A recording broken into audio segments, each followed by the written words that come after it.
So Query takes down Andy Murray, Novak Djokovic. Right. Out with an injury. Rafael Nadal. Wimbledon struggles continue. Roger Federer, who, by the way, 35 years old, looks as good as he ever has. Has not dropped a set in the tournament yet. He's got, I don't want to disrespect the other players as a play, but he's almost a clear path to number 8. If we can recall, Federer took some significant time off during the clay court season to rest, and this is something we are seeing athletes do in a lot of other sports. If Federer at 35 wins this, do more of the big players follow his lead? I think yes, and I think more of the players should follow his lead. Yeah. You know, Djokovic is complaining about injury and court conditions. And, you know, there's some truth to the court conditions argument. Yeah. He's also advocating for the fifth set system at Wimbledon to be switched. You know, I know several players really don't like the infinite games kind of scenario they have. It's fun to watch, probably not to play. Right. You know, game matches can go on for, I think the longest one was 11 hours. Yeah, John Isner. Something like 70, that. 68, whatever. Yeah. Unbelievable. And all those, I don't know. Point is, you know, I don't think that you should abolish that rule at Wimbledon. It's such a fun rule for the fans. It's so exciting. And I think the players need to take care of their bodies. And I feel like resting is a perfectly fine thing to do. It's paying dividends for Roger Federer this season. Clearly. Going into Wimbledon. Yeah. And, you know, he's about to... He looks like a god.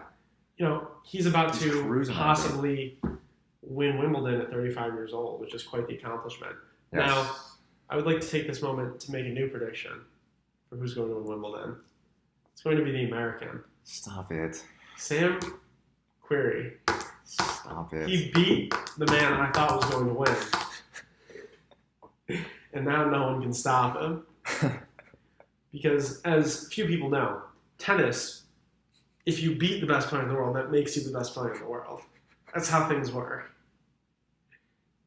So, yeah, Querrey's going to win Wimbledon. Well, Federer was my pick. He's still alive. He's looking at the peak of his powers. Well, you know what they say, second time's the charm. And this is my second pick. Querrey. I don't believe they say that. Yeah, they do. Everyone does. Yeah, they do. Okay. Like well, six or seven people I know say Querrey loses next round. Who's he playing next round? Let me check. I'm blanking. Can't remember who Querrey's playing. You know why Querrey. I probably forgot? It's because it doesn't matter. He's going to win anyway. He's playing Cilic. Oh, he'll beat Cilic.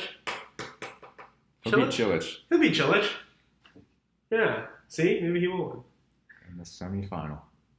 Anyway, yes, more players will start resting, and more players will start resting, and more players will start playing better. And they should. And they should. And I'm not a tennis guy, so maybe I don't know. I don't care about tournaments that aren't the big majors. You know, who gives a damn? I watch tournaments that aren't the big majors probably because I love tennis a lot. But I totally understand why players would sit out, why the top players would sit out. You know, some of the lower players need to win those tournaments to qualify. No, absolutely. And they need to win those tournaments for their purse annually. But, you know, some of these guys, if one or two top players sit out every tournament, I'm not going to be too upset about it as a tennis fan. Doesn't need to waste his time with some crappy tournament that when you're a 3,000 people are going to watch. Yeah, when you're a tennis god, you know, his legacy is on the line. Some of these tournaments are do what you have to beneath you, and I know that might sound a little bit pretentious, but it's true. Because how could you sound pretentious for someone else? Right, I know. No, but I know what you mean. It is like it's beneath him. It's beneath him, and he has looked a bit like a god this tournament. Yeah, no, not dropping a set. That's I watched a few. I love him so much. A few sets. I don't think I watched a full match, but he's just cruising out there. He's doing whatever he wants. Yeah, and his game is tailor-built to continue to hold up with his age. He's doing whatever he wants. Because his technique is perfect. I think I've said this. You did last time, but yeah. You know, a great contrast that was so much fun to watch when he and Nadal had that rivalry going for so many years was that Nadal was pure athleticism. He was pure technique. It was like two contrasting tennis styles smashing against each other. And it was wonderful to watch. But there's no way that anyone who plays with that style has the same longevity as Roger Federer does as at the top of their game. And I'm not taking anything away from Nadal or anyone else who plays with a more athletic style. But, Federer has both athleticism and the textbook technique to play in as long as he wants to. So how long does he play that? How long does he play? He plays until he starts losing. And I don't know if that's ever going to happen. What age is he now? I'm going to say 40. 40. I think he's going to play 5 more years. 5 more years? Yeah.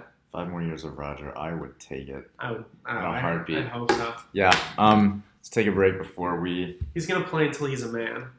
Until he's 40. Because then he'll be a man. I'm not. He'll be 40. Are you kidding me? I'm sorry. We can cut that out. We can cut that. I don't get it. What is that from? I'll show you on the break. What is that from? No, just tell me what it's from. It's the Oklahoma State coach at the press conference. It's one of my favorite press conferences of all time. Mike Gundy? Was it Mike Gundy? No, it was the guy before him, I think. The mullet dude. Yeah. Gundy. Was it Gundy? I don't remember. Whatever. We'll figure it out during the break. We'll figure it out during the break. Finish it with the big ending. Finish it with the big ending.